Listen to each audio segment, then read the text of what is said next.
Welcome into the after party, the weekly coaches show talking all things Texas high school football following Friday night tailgate party. The Woodville Eagles have soared throughout the playoffs and are on their way to their very first state title match. KFDM and Fox 4 are your home for all of the coverage leading up to it. Now, head coach Ty Robinson said last time out was the first time that he thought his guys were challenged during the postseason. Eagles actually trailed for the majority of their semifinal match up until the final 2 minutes with a very clutch 24-yard touchdown from Dustin Barlow, giving them their very first lead of the night. Then Tidehaven committed a turnover on the final possession, and the celebration was on for the Eagles.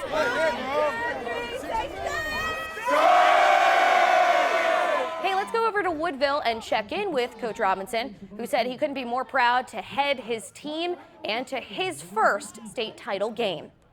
Well, I mean, we thought it was going to be a 4th and 1, and then we had a premature snap and turned it into a 4th and 6, and that was just a play we had that. We knew we wanted to run it, and that was the time, about the distance that you'd want to run that play, 6 yards to go. And great play fake by Luke, and he put it on the money to Dustin. Then Dustin, took care of the rest of it, getting it in the end zone. Your defense played hard, and I think obviously you saw that from the very first touchdown of the game, and then obviously the last play where you got that interception and the ball's back in your hands. We're going to take a knee and let's go to state. Just talk to me about your defense. They did a good job scheming some things up, especially in the passing game, and it certainly wasn't our best night defensively, but we found a way to, when it counted the most, we got stops, and then Caleb Johnson did a great job on that interception that really sealed the win for us. What was kind of going through your head, in that moment when, Caleb got the ball in his hands? I mean, honestly, I was looking at the clock, and I was like, I know they had 2 timeouts. Can we kneel it? And we knew that we were going to have to probably punt it with 10 seconds, but I'd rather did what we did than try to get a first down and possibly fumble it. So, I mean, we got the interception. That was immediate. I just looked at the clock, and I can't remember how much time was left, and okay, we're going to be able to kneel this out, or just kind of what he had to do to win the game. What was kind of the reaction? I know you had your family in the stands. I saw that y'all stormed the field. It was my big brother was there. That was great, and then my wife was there, and my wife, we're high school sweethearts, and we grew up in a town called Beaumont, where got a great football tradition, and then finally be able to get to the state championship as a head coach. We've moved around the state a lot, taken different jobs from Odessa to Carthage to Agua Dulce, and it was great having her there. I could just see on your face in some of the shots that we got post game, just so much pride and so much joy. From again, not just your coaching staff and you and your players, but just from the whole community who came out to support. Yeah, we had a great crowd. We had pretty much both decks of that stadium on our side filled up. And I think we had a lot of support from the area. I think there were some P&G people there, and then a lot of people from Tyler County were there. And, and they were loud. And then the Tidehaven crowd was loud, and that was, the atmosphere was great.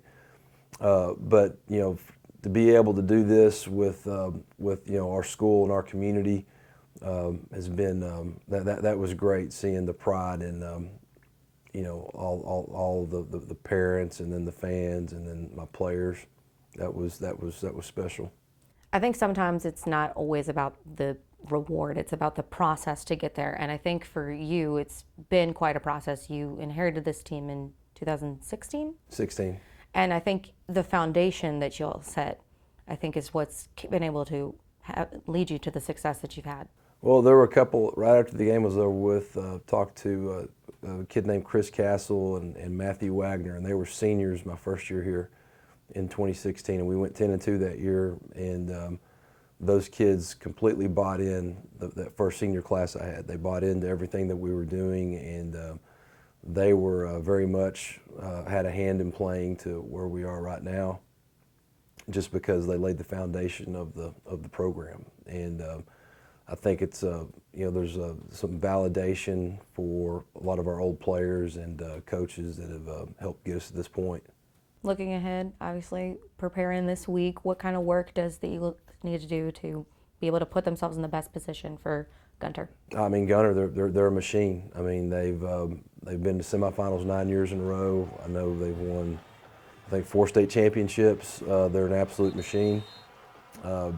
Great coaches, great players. They execute really, really well. They play very hard. There's a bunch of them. I mean, it's definitely going to be a tall task, but you know, we're not going to back down. We're going to go out and try to be physical, and you know, give it our best shot and let the chips fall where they may. I know you mentioned that the atmosphere may have gotten to some of your guys' heads in New Caney. Do you worry at all that AT&T might? Absolutely, absolutely. So we're going to go the day before, and we're going to go watch a 2A game, I guess, on Wednesday night, just so they can kind of get the awe out of their system going into the stadium, because it is a big stadium. But I'm hoping we got that out of our system. That's something that we can address now, you know, with our week of preparation, and you know, and then when we get there and it kicks off, we're just playing football. We're not really, you know, looking at the big screen and all that.